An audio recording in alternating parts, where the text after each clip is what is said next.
Wafanyakazi oye! Miamvuli oye!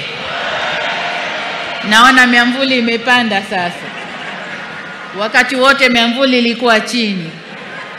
Sasa hivi miamvuli imepanda.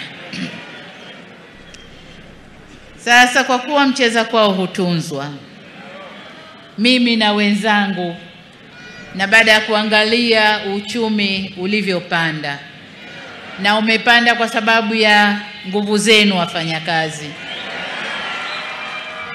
ninayo furaha ya kuwatangazia kwamba katika kuzidi kuleta usawi kwa wafanyakazi, mwaka huu serikali itaongeza kima cha chini cha mshahara kwa watumishi wa umma kwa asilimia 35.1.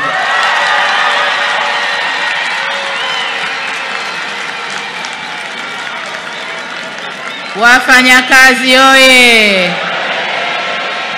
Mshikamano, solidarity. Aya, tusikilize.